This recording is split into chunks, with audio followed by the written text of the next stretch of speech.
hope this is useful for you as well. But I just know there's a lot of expertise within the individuals sitting around us. So I would like to hear, from your perspective, how is the technology impacting the students that you're working with? Any groups that are willing to share their thoughts or ideas?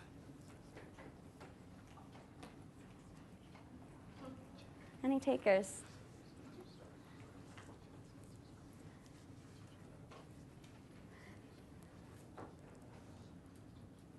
Janice, perhaps I could pick on you, if that's okay. Just to start us off to say, in your experience training students, have you seen there been an impact on the students that you're working with? How is it impacting the students that you're familiar with?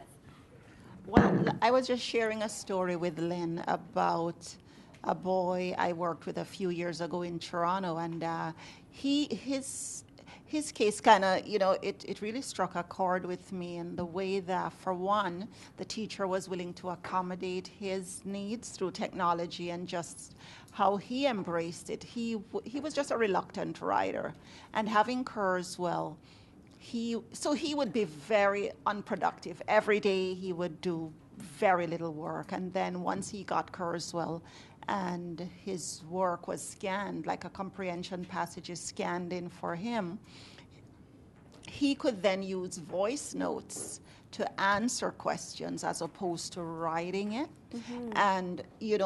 And the teacher was just she was just so great in the way she used that. And every day he was able to do more and more work. And, over time you could just see him gaining confidence and, willing to take a little more risk.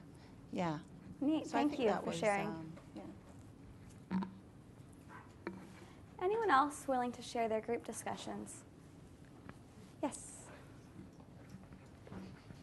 Awesome. In our group, we briefly touched on the subject of incorporating personal devices, sort of at the mobile level, sort of like iPod Touch, Nintendo DS came up even, and specifically in terms of the different types of apps you can get in terms of educational purpose.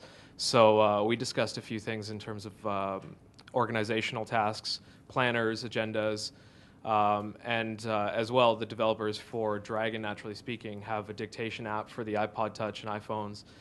There's an entire gamut of different educational software implements that you can use at that very personal mobile level. And it's also trendy, is sort of the thing that we touched on.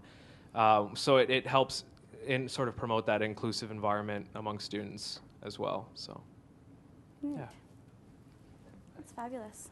And I really do see the technology. I think iPhones, iPads may revolutionize computer use, but I think as educators we need to, expand our horizons to how technology can benefit our students.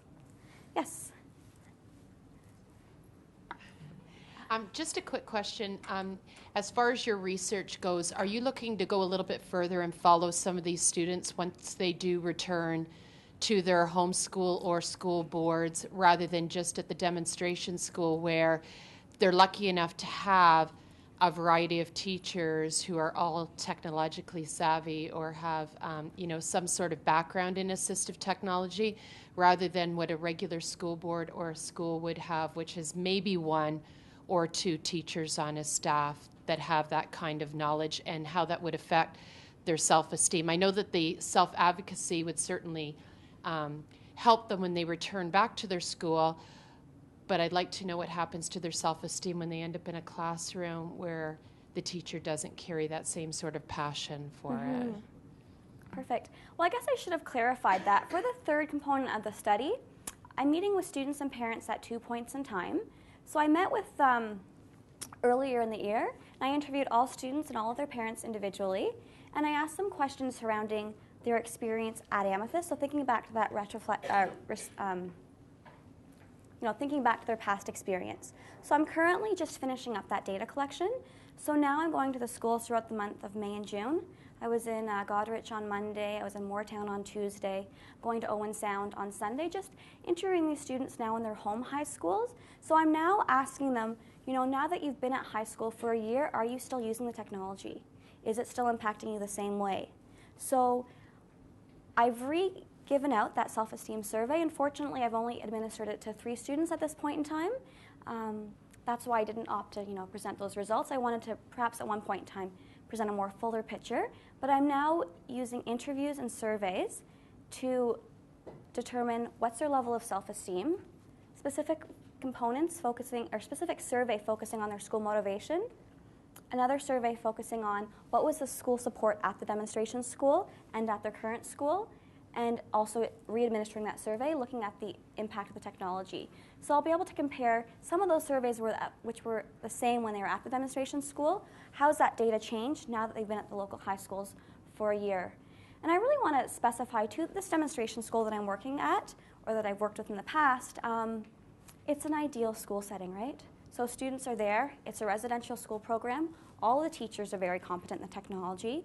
There's counselors in the evening working to meet the needs of students' social skills issues. So it's not an ideal setting, but I've done research in the past where you're looking at technology use, and there's always these what ifs. You know, technology is great, but if my teacher knew how to support me when something went wrong in the regular classroom, when I was using it in that standalone computer at the back of the room, if I had a little more support at that time, maybe I'd want to use it more.